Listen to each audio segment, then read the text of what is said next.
Good YouTube, Captain Machine here, back for my third part of the Review-O-Rama, and the third and final part, shall we say. And today we're going to be doing a couple of Call of Cthulhu supplements. Now, these are regular supplements, these are new ones, because I think I've covered it before. That sorry, I'm getting confused now. Chaosium, who are the owners of the Call of Cthulhu license, have started licensing out to other people so they can make supplements for it. And the first wave was spearheaded by Super Genius Games with Murder of Crows, and quickly followed up with Doom from Below, and that's what we're reviewing today. These can be run back to back with each other because the primary idea is that they do take place in the same region at the same time, and there is a loose connection between the two, to the point where a sidebar is included in this explaining how to carry on from this. This is not written as a direct sequel, it's written as a standalone adventure with the option of continuing from this, which is actually the better way of doing it because, you know, there aren't people that would like to mix the two together, and I can see why, because they are two radically different adventures. So, this one is Murder of Crows first of all. I'm going to try and avoid all spoilers, by the way, for those of you who have not played them. But basically the story revolves around a small town called Bethlehem, which is beset by crows. Hundreds and thousands of things that rest upon every lamppost, fence post, tree branch in the local area, and they appear to be taking a particular penchant to anyone that tries to travel into the nearby woods, which most people like to do in this autumn period because during the 1920s a new tourism craze of leafing opened up, where people from the cities would go to the country to watch these leaves change colour. So that's the basic gist of it. Although I am going to try and keep it spoiler free, I am going to give my own personal opinion of these, so if you are going to play these as opposed to run them, it might be an idea to turn the video off now. If not, there are regrettably some spoilers are going to creep in regardless of the fact that I'm going to try not to ruin all of it. Right, okay, so how is this fair? It's written really well, the presentation is absolutely fantastic. Let me just give you a couple of really good examples of some artwork to go along with it. There you go, some lovely artwork in there. Some box art, some player handouts which can be photocopied. I wouldn't recommend cutting them out of there. But overall, it's a nice self-contained little adventure that take 1 or 2 nights to complete. How is it fair? I like it a lot. However, I'm not a big fan of the ending. The ending seems a bit forced and contrite, whereby being at the end, the bad guy goes, well, if you're not going to leave, why don't we have a talk? At which point you have the option of just capping him.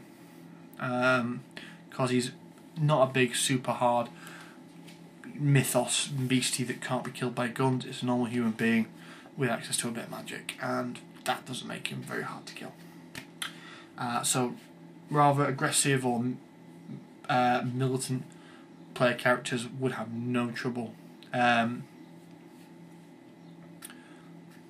defeating the final problem, as it were. And to be honest with you, there isn't much investigation goes on with it. You do go around the town, which is very well planned out, and you do talk to a lot of people to get an overall impression of what's going on, and you basically get their opinions of what's happening.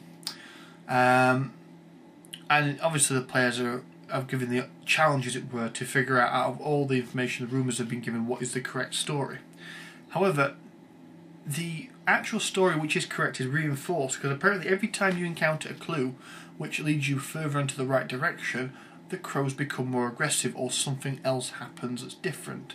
So effectively, if smart players figure it out, every time they encounter a clue which is correct, something more worse goes wrong.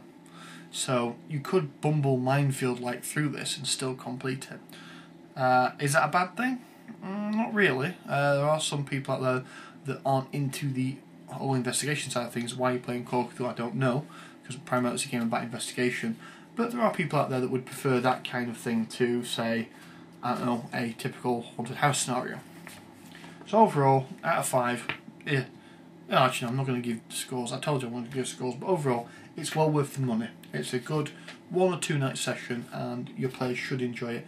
It's very well presented. There's not a lot of in fact, there's no errors I've been able to find in there. No grammatical errors, no errata required for this. It's a self-contained, nice little adventure.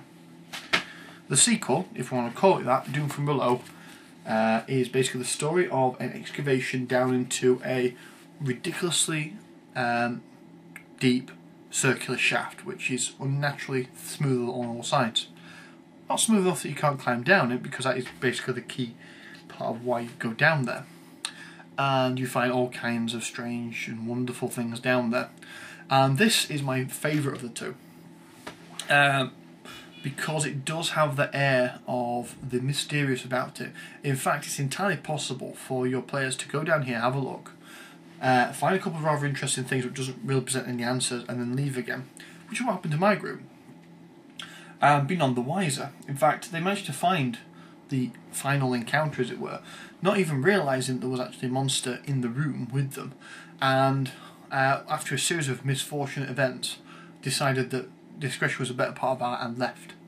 And overall, this has the better impact of the two, because it's got the sinister undertones of your mind and your body is not your own, because you can be mentally controlled in this to rather amusing situations. You can suffer from hallucinations in this, which does give a reasonably good listing of different kinds of hallucinations you could encounter. It also does drain sanity a lot better than this one does.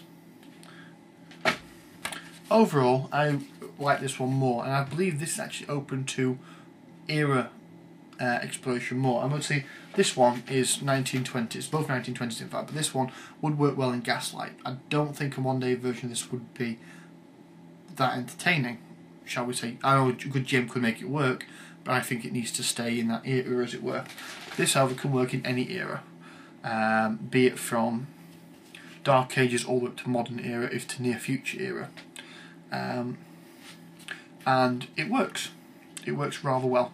The only thing that really is different about those three eras, as it were, is the equipment you take down with you and how easy it is for you to get down there with the the climbing equipment which is available at the time.